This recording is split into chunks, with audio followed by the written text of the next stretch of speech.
Stand up and show them why you're better! In my heart, I remain the symbol of peace. And there's nothing you can do to take that from me. You may have heard these words before, but I'll teach you what they really mean.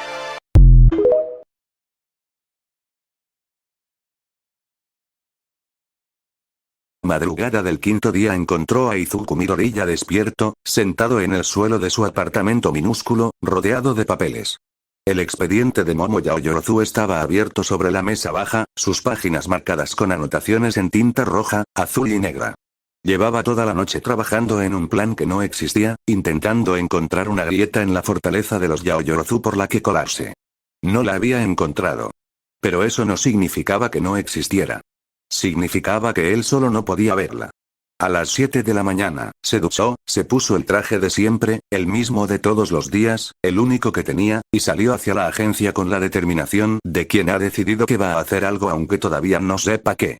El edificio gris estaba más tranquilo que de costumbre. Los pasillos, vacíos. Las máquinas de café, intactas. Sugimura no había llegado todavía, lo cual era raro en un hombre que parecía vivir en su oficina. Izuku aprovechó la soledad para colarse en el archivo central, ese sótano polvoriento donde descansaban los expedientes que nadie quería mirar. Allí encontró lo que buscaba. Una carpeta vieja, casi olvidada, con el nombre de Kaito Yaoyorozu en el lomo. No era un expediente de víctima. Era un registro de actividades sospechosas, recopilado por un agente que ya no trabajaba en la agencia. Un agente que, según las notas marginales, había sido despedido por conducta inapropiada poco después de abrir ese archivo. Izuku leyó el contenido con el corazón acelerado. La carpeta contenía testimonios de extrabajadores de Yaoyorozu Industries que mencionaban irregularidades en la producción. Un ingeniero afirmaba haber visto a una niña, la hija del dueño, según sus palabras, entrar en una sala de alto secreto y salir horas después, pálida y tambaleante, mientras los supervisores anotaban algo en tablillas. Otro empleado mencionaba materiales que no se compraban a ningún proveedor, pero que aparecían en el inventario de la empresa como si hubieran sido fabricados de la nada. Y luego estaban los informes médicos que no encajaban. Ingresos recurrentes. Cicatrices en los brazos compatibles con extracciones. Episodios de mutismo selectivo documentados por una psicóloga del hospital que había sido despedida inmediatamente después de redactar su informe. Era evidencia circunstancial. Nada que un buen abogado no pudiera desmontar en un juicio. Pero era suficiente para que Izuku supiera que no estaba equivocado. Que todo lo que sospechaba era real. Que Momo Yaoyorozu llevaba años siendo utilizada como una fábrica humana. Lo que no sabía era cómo detenerlo. Estás metiéndote en la boca del lobo, ¿verdad? La voz de Sugimura lo sorprendió en la puerta del archivo. El supervisor estaba apoyado contra el marco, con una taza de café humeante en la mano y una expresión que Izuku no supo interpretar. No era enfado. Era algo más complejo, más antiguo, como una herida que nunca había terminado de cerrar.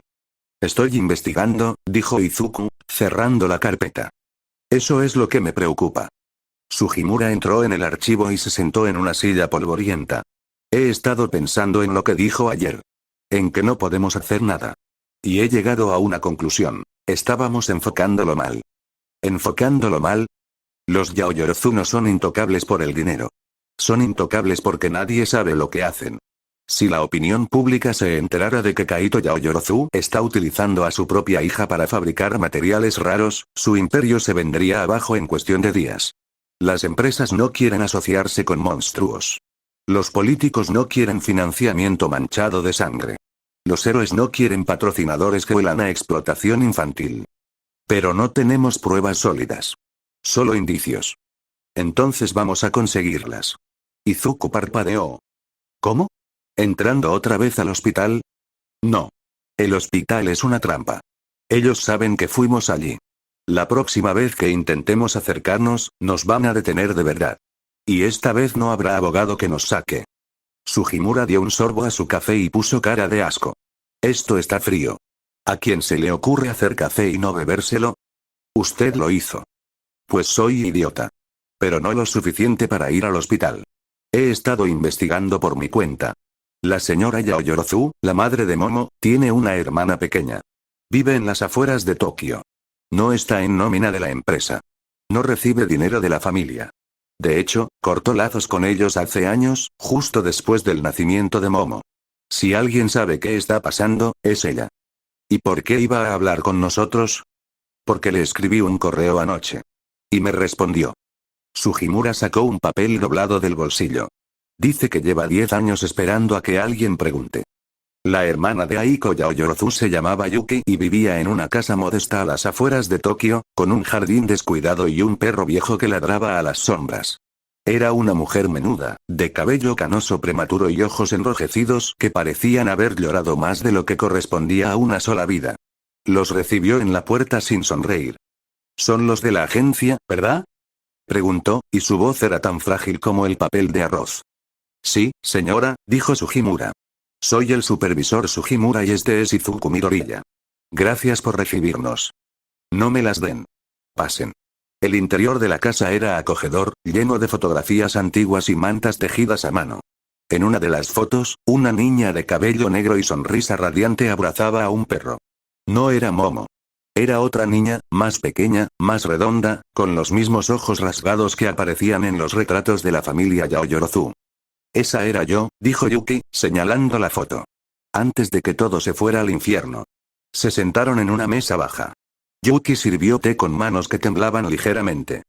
«Mi hermana Aiko no siempre fue como es ahora», empezó, sin que nadie se lo pidiera. De pequeña era la más dulce de las dos. La que lloraba cuando pisaba una hormiga. La que me cuidaba cuando tenía fiebre. Pero luego conoció a Kaito. Y todo cambió. ¿Cambió cómo?, preguntó Izuku. Kaito era ambicioso. Guapo, carismático, pero ambicioso. Venía de una familia con dinero, pero no suficiente. Quería más. Siempre más. Y cuando supo que Aiko tenía un don que podía transmitir a sus hijos, Yuki hizo una pausa para beber un sorbo de té. Aiko tenía un don menor. Podía analizar la composición química de cualquier cosa con solo tocarla. No era espectacular, pero a Kaito le interesó. Dijo que si tenían un hijo, ese don podría combinarse con el suyo y crear algo extraordinario. Algo que nadie hubiera visto antes. «Creación», dijo Sugimura. «Creación», repitió Yuki. Momo nació y fue exactamente lo que Kaito quería. Un don capaz de fabricar cualquier cosa. Al principio estaban orgullosos. La exhibían en fiestas, en reuniones sociales. Momo creaba muñequitas de oro y regalos para los invitados. Era un truco. Un espectáculo. Y luego Kaito se dio cuenta de lo que realmente podía hacer. Empezó a usarla, dijo Izuku, con la garganta seca. Empezó a usarla. Al principio, poco. Cosas pequeñas. Joyas. Componentes electrónicos. Pero con el tiempo, más y más. Momo dejó de ir a la escuela cuando cumplió 9 años. Dijeron que era por su salud. Mentira. La tenían encerrada en un laboratorio, trabajando. Creando. Consumiéndose. ¿Y su hermana?, preguntó Sugimura. ¿Aiko no hacía nada? ¿Aiko? Yuki bajó la mirada. Aiko se convirtió en su cómplice.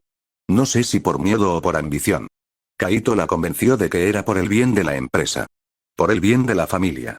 Por el bien de Momo. Que cuando fueran lo bastante ricos, dejarían de hacerlo. Pero nunca eran lo bastante ricos. Nunca. ¿Por qué no denunció?, preguntó Izuku, y su voz sonó más dura de lo que pretendía. Yuki lo miró.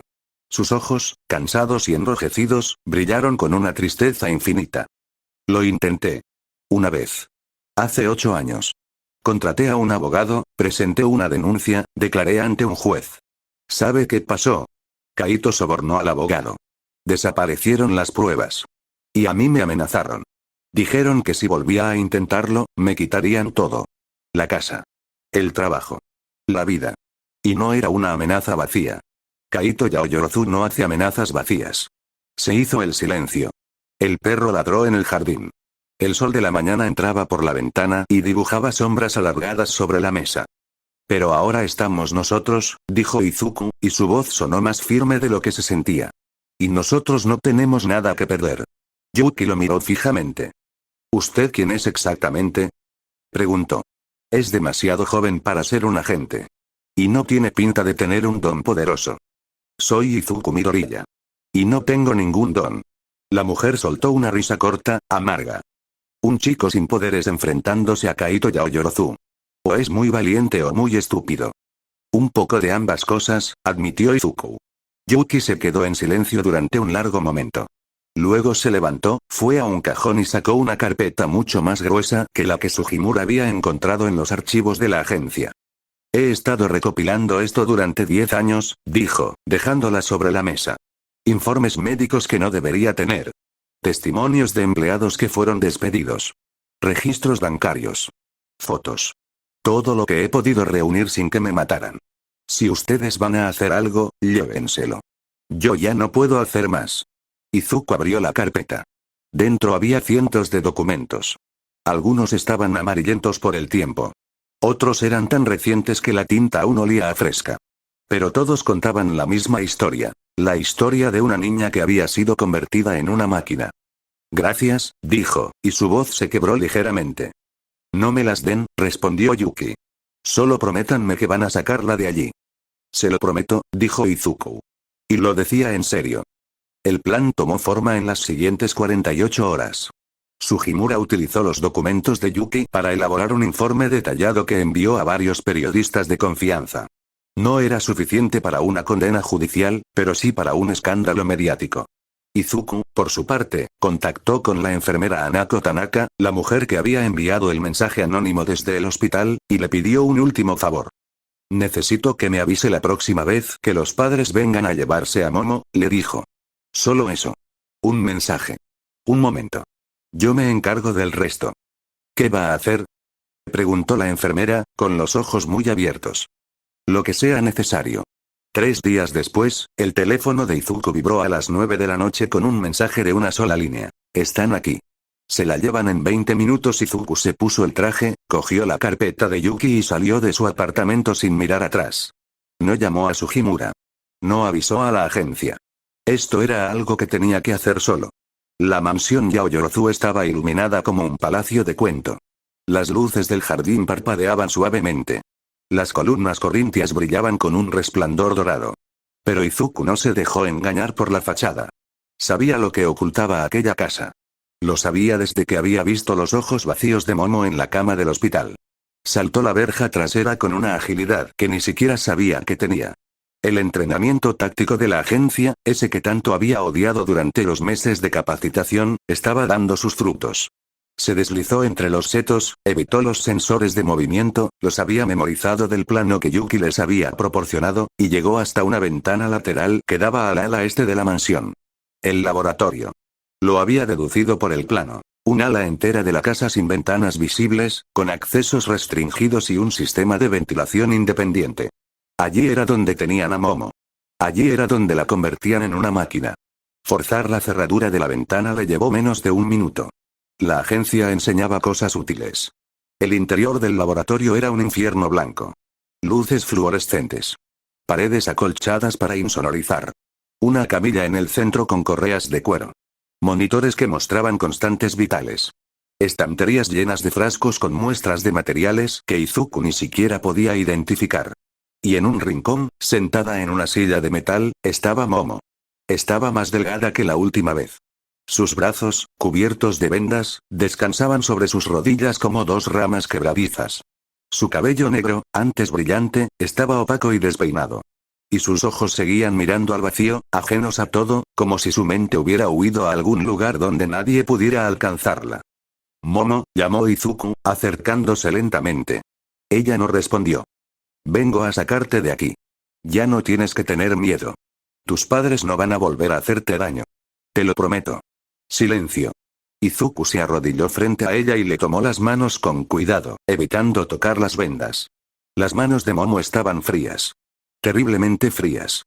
Sé que no puedes hablar, dijo en voz baja. Sé que alguien te lo impidió. No importa. No necesito que hables. Solo necesito que confíes en mí. ¿Puedes hacer eso?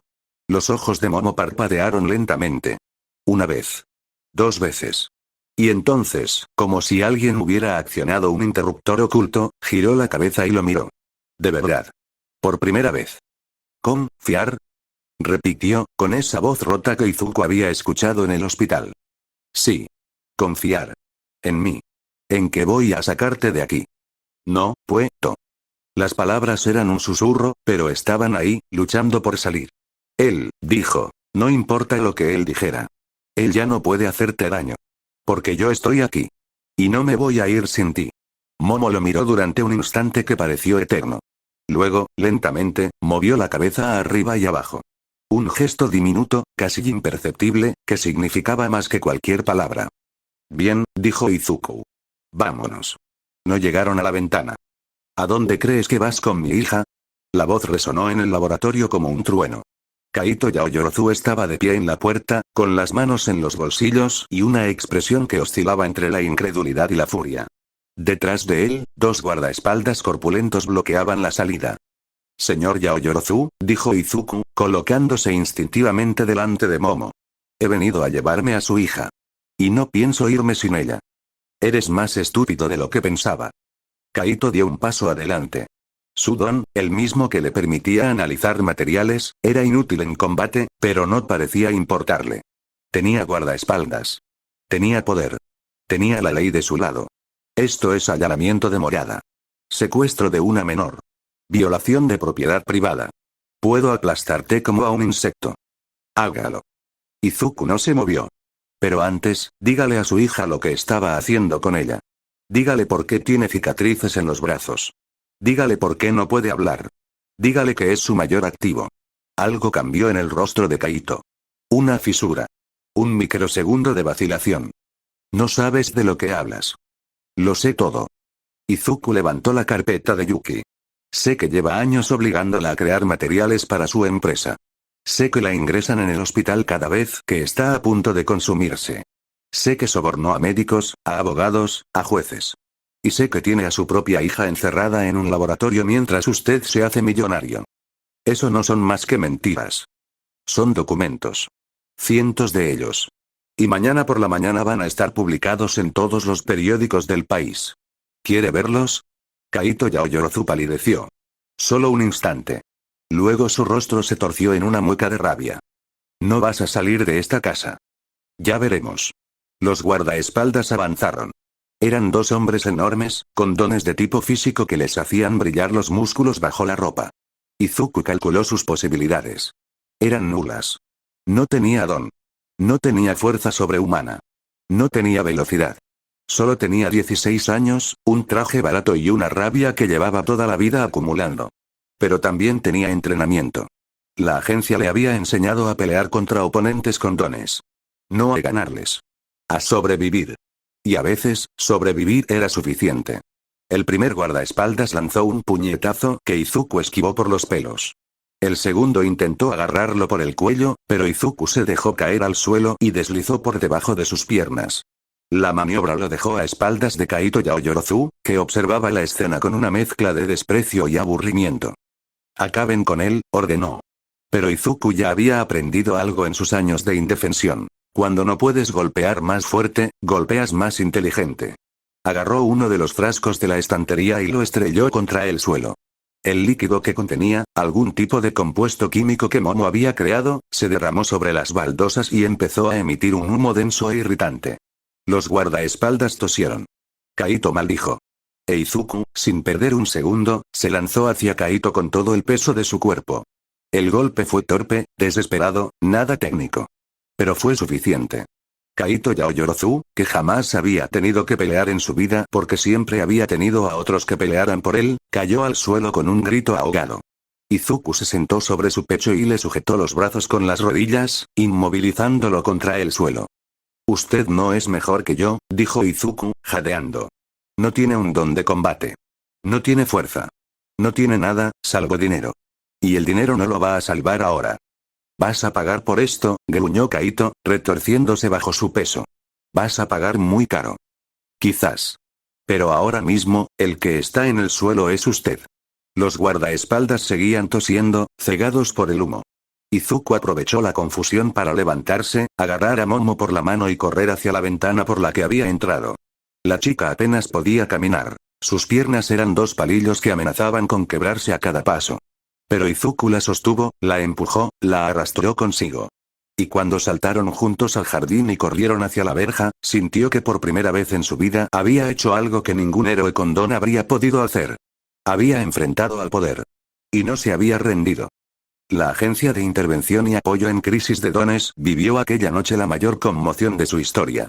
Sugimura, que había recibido una llamada de Izuku mientras escapaba de la mansión, movilizó todos los recursos disponibles. Abogados. Agentes de contención. Terapeutas. Un médico especializado en dones. Y sobre todo, una habitación segura en el tercer piso donde Momo Yaoyorozu pudiera pasar la noche sin que sus padres la encontraran. Cuando Izuku llegó con ella en brazos, agotado y magullado pero triunfante, Sugimura lo estaba esperando en la puerta. «¿Estás loco?», dijo, sacudiendo la cabeza. «Completamente loco. Podrían haberte matado. Pero no me mataron». «No. Pero casi». Sugimura le puso una mano en el hombro, un gesto raro en él. «Buen trabajo, Midoriya. Idiota, pero buen trabajo». Los días siguientes fueron una vorágine. Los documentos que Yuki había recopilado durante 10 años llegaron a los medios de comunicación, filtrándose como agua entre las grietas de una presa. La historia de Momo Yaoyorozu, la niña millonaria convertida en máquina, ocupó las portadas de todos los periódicos. Kaito Yaoyorozu fue detenido, aunque sus abogados consiguieron que saliera bajo fianza en menos de 24 horas. La opinión pública, sin embargo, ya lo había condenado. Las empresas comenzaron a retirar sus contratos. Los héroes, a devolver sus patrocinios. El imperio Yaoyorozu se desmoronaba como un castillo de naipes. Pero lo más importante ocurría en el tercer piso de la agencia, donde Momo Yaoyorozu empezaba lentamente a recordar cómo ser una persona. No fue fácil. Las primeras noches, Momo se despertaba gritando, con el nombre de su padre en los labios. Las primeras mañanas, se negaba a comer porque había aprendido que la comida era combustible, alimento. Los terapeutas trabajaban con ella todos los días, paciente a paciente, sesión a sesión, intentando deshacer 15 años de condicionamiento. Izuku la visitaba cada tarde. Al principio, ella no hablaba. Luego empezó a responder con monosílabos. Luego, con frases cortas. Y un día, 2 semanas después del rescate, Momo Yaoyorozu le pidió que se quedara un rato más. «Quiero darle las gracias», dijo, sentada en el borde de la cama, con las manos entrelazadas sobre las rodillas. «A usted y al señor Sugimura. Por ayudarme. Por alejarme de mis padres». «No tiene que darlas», respondió Izuku, repitiendo las palabras que siempre decía. «Hicimos lo que debíamos». «Sí tengo que darlas. Porque nadie lo había hecho antes. Nadie. Y yo pensaba que iba a morir en ese laboratorio». Izuku no supo qué responder.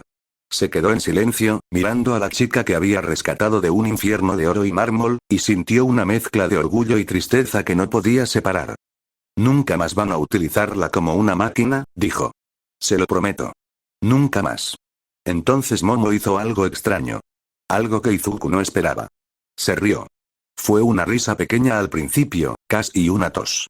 Luego creció, se volvió más fuerte, más aguda, más desesperada. Se llevó las manos a la boca para contenerla, pero no pudo. La risa se escapaba entre sus dedos como agua, como sangre, como todas las cosas que había estado conteniendo durante 15 años. Y mientras reía, lloraba. Lágrimas gruesas que le resbalaban por las mejillas y le caían sobre las vendas de los brazos. «¿Momo?» Izuku dio un paso hacia ella, alarmado. «¿Qué le pasa? ¿Qué tiene?» Momo negó con la cabeza, sin dejar de reír, sin dejar de llorar. Era una risa que no expresaba alegría. Era una risa que expresaba algo más oscuro, más profundo, más terrible. Algo que había estado enterrado durante demasiado tiempo. «Usted», logró decir entre sollozos. «¿Usted cree que solo me usaba, como máquina?» Izuku sintió que algo se le helaba dentro del pecho. «¿Qué quiere decir?» Momo lo miró. Sus ojos negros, que habían estado vacíos durante tanto tiempo, estaban ahora llenos de algo peor, recuerdo. Un recuerdo tan horrible que preferiría no haberlo recuperado nunca. «Mi padre», dijo, y su voz se rompió en 1000 pedazos. «Mi padre no solo me usaba, para crear cosas». Hizo una pausa. Inspiró profundamente. Y soltó las palabras que Izuku jamás olvidaría. «Él me violó». El silencio que siguió fue el más largo que Izuku Midoriya había experimentado en toda su vida. No era el silencio de una conversación incómoda. No era el silencio de una pausa teatral.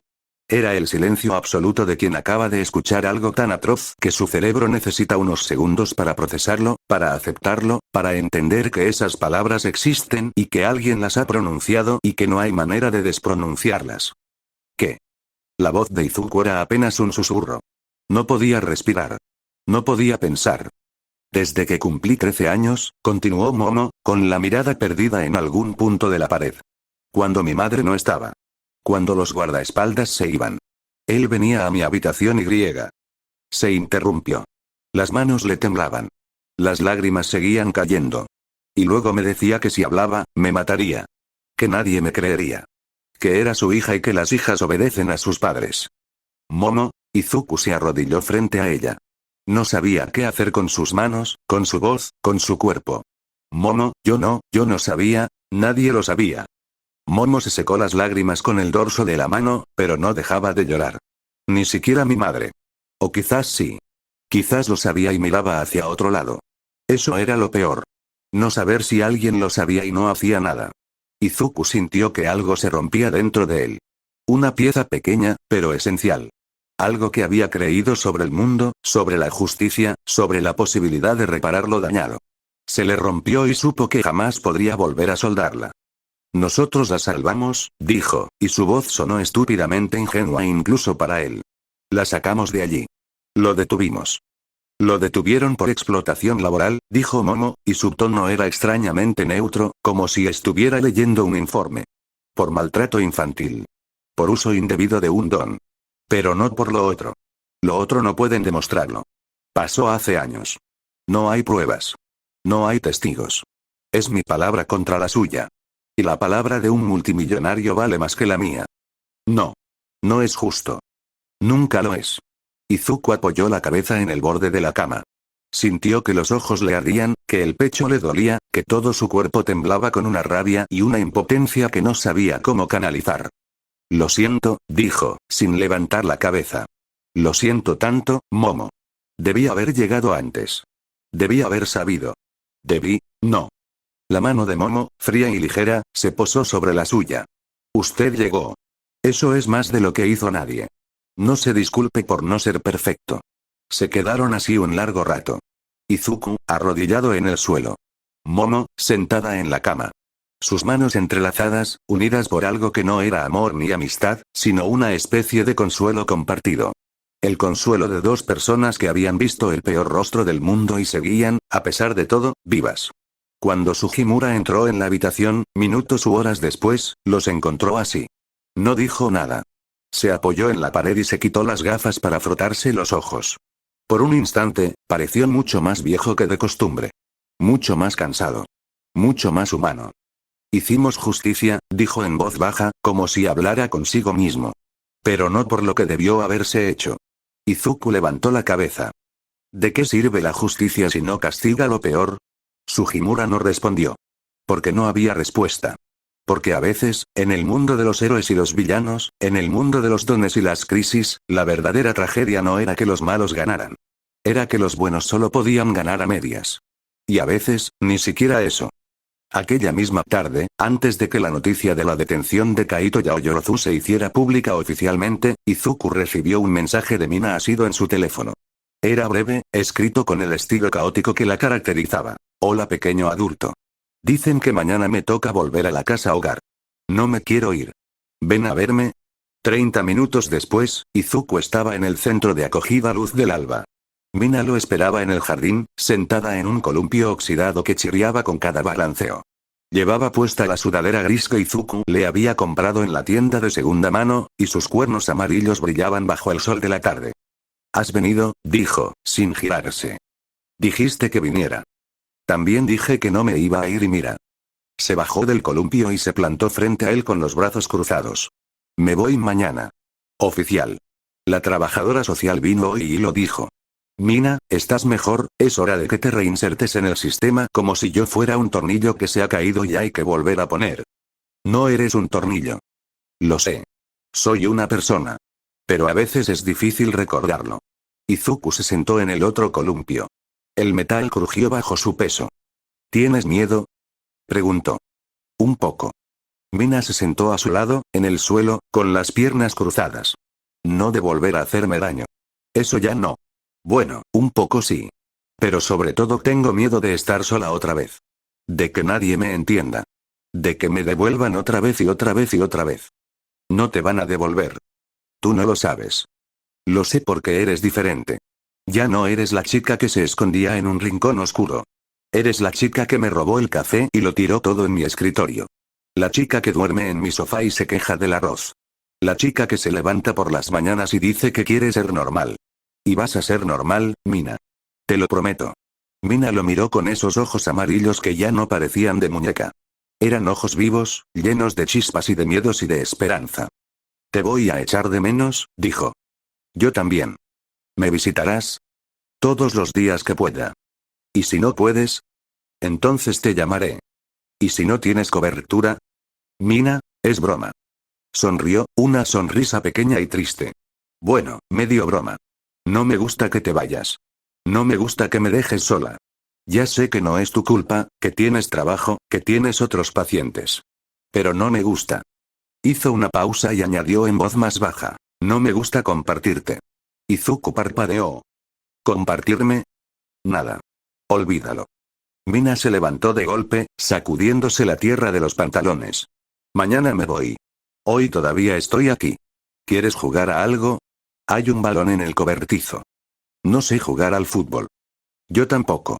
Será divertido. Y lo fue. Corrieron por el jardín como dos niños, pateando un balón desinflado que apenas rodaba, riéndose de sus propias torpezas. Mina se cayó 2 veces. Izuku chutó el balón contra un seto y tuvo que ir a rescatarlo mientras ella se desternillaba de risa.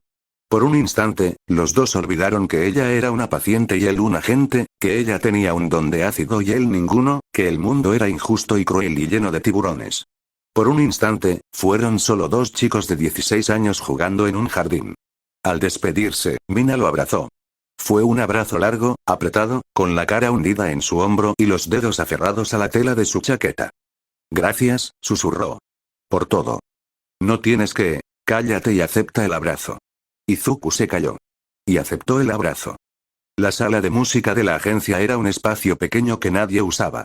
Había sido instalada años atrás para un terapeuta que trabajaba con musicoterapia, pero el terapeuta se había ido y la sala se había quedado vacía, acumulando polvo. Hasta que Kyoka Hirou la descubrió. Cuando Izuku fue a buscarla, la encontró sentada en un taburete, con una guitarra acústica en las manos y los audífonos supresores colgados del cuello en lugar de puestos en las orejas. Tocaba una melodía lenta, suave, que llenaba la habitación como un bálsamo. No sabía que tocaras la guitarra, dijo Izuku, apoyándose en el marco de la puerta. No tocaba. He aprendido. Kyoka dejó de tocar y lo miró. Estaba esperándote. Ah, ¿sí? Quería enseñarte algo. Se señaló las orejas. Mira. No llevo los audífonos. Izuku entró en la sala y se sentó en el suelo, frente a ella. ¿Y cómo estás? Bien. Mejor que bien. Kyoka colgó la guitarra en un soporte y se frotó las manos. Llevo 3 días practicando sin ellos. No puedo estar mucho rato, las frecuencias agudas me molestan, pero puedo estar. Antes no podía ni un minuto. Eso es increíble. Lo sé. Sonrió con un orgullo tímido. Los terapeutas dicen que es cuestión de tiempo. Que mi cerebro se está acostumbrando a filtrar los sonidos por sí mismo. Que algún día igual ni siquiera necesito los audífonos. ¿Y tú qué crees? Creo que me da miedo. Se miró las palmas de las manos. Es raro. Llevo 10 años deseando poder apagar los sonidos. Y ahora que puedo, me da miedo apagarlos del todo. Porque el silencio también asusta. ¿Y por qué? Levantó la vista hacia Izuku. Porque el día que no necesite los audífonos, el día que esté curada de verdad, me iré de aquí. Y no sé si quiero irme. Izuku sintió un pinchazo en el pecho. Era la misma conversación que había tenido con Mina. La misma despedida que se avecinaba. No tienes que irte para siempre, dijo. Puedes volver. De visita. O puedes llamar. Eso suena a lo que se le dice a alguien a quien no vas a volver a ver. Kyoka enarcó una ceja, pero su tono era más divertido que acusador. Relájate, Izuku. No te estoy pidiendo que te cases conmigo. Solo digo que me gusta estar aquí. Me gusta la sala de música. Me gusta tocar la guitarra. Me gusta, hizo una pausa, buscando las palabras. Me gusta ser normal. Y aquí me siento normal. Entonces quédate. No tienes que irte inmediatamente después del alta. Puedes quedarte un tiempo más. Como voluntaria. O como, no sé. Como amiga. Amiga. Kyoka sonrió, esa sonrisa torcida que tanto le gustaba a Izuku. Eres un desastre, Midoriya. Pero un desastre adorable. Se levantó del taburete y se acercó a él. Voy a quedarme, dijo. No para siempre. Pero un poco más. Hasta que aprenda a tocar bien esta maldita guitarra. Me parece justo. Y hasta que tú aprendas a dormir más de 3 horas seguidas. Tienes unas ojeras que te llegan al suelo. Eso ya es más difícil. Lo sé.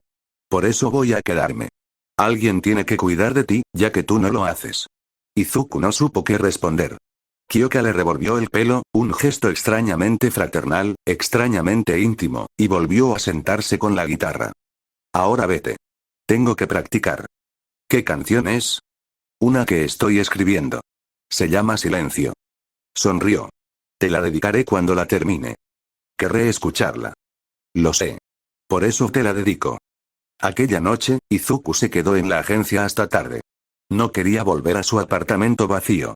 Al apartamento donde ya no estaba Mina, donde ya no habría mantas en el sofá ni platos de arroz compartidos en el suelo. El pasillo del tercer piso estaba en silencio. La habitación de Momo tenía la puerta entreabierta. Izuku se asomó. Ella estaba dormida, con la luz de la luna entrando por la ventana y dibujando sombras suaves sobre su rostro pálido. Parecía tranquila. Por primera vez en mucho tiempo, parecía en paz. Pero Izuku ya no podía mirarla sin pensar en lo que le había dicho aquella tarde. Sin recordar sus palabras, su risa rota, sus lágrimas. Él me violó, habían hecho justicia. Habían detenido a Kaito Yaoyorozu. Habían desmantelado su imperio. Habían liberado a Momo de su jaula de oro. Pero no podían castigar lo peor. No podían devolverle los años perdidos, la inocencia robada, las noches de terror que nadie más había presenciado. Eso era lo que Izuku estaba aprendiendo, a los 16 años, en las trincheras de una guerra que nadie libraba. Que a veces salvar a alguien no era suficiente. Que a veces ganar sabía a derrota. Que a veces la justicia llegaba tarde, incompleta, coja, incapaz de reparar lo que de verdad estaba roto. Se apoyó en la pared del pasillo y cerró los ojos. Pensó en Mina, que mañana volvería a la casa hogar. Pensó en Kyoka, que pronto se curaría y se iría. Pensó en Momo, que cargaría con sus cicatrices para siempre. Pensó en todos los expedientes que aún quedaban en los archivos, esperando a que alguien los abriera. Y por primera vez en mucho tiempo, Izuku Midoriya se permitió llorar. No fueron lágrimas ruidosas. No fueron sollozos. Fue un llanto silencioso, contenido, de esos que se lloran de noche y a solas para que nadie los vea. Porque él era el que ayudaba. El que siempre estaba bien. El que no podía romperse. Pero se rompió. Se rompió por Momo y por Mina y por Kyoka y por todos los niños perdidos del sistema. Se rompió por el perro de Mina y por los audífonos de Kyoka y por los brazos vendados de Momo. Se rompió porque había vencido a un tiburón y aún así no había podido salvar a su víctima. Y cuando terminó de llorar, se secó los ojos con la manga del traje y se puso de pie. No podía reparar lo irreparable. No podía castigar lo incastigable. Pero podía hacer lo único que siempre había sabido hacer, seguir. Seguir trabajando. Seguir luchando. Seguir abriendo expedientes y visitando pacientes y tendiendo puentes hacia personas que habían olvidado cómo cruzar. Porque en un mundo de dones y villanos y héroes que volaban por los cielos, alguien tenía que ocuparse de los que se arrastraban por el suelo. Y ese alguien era él.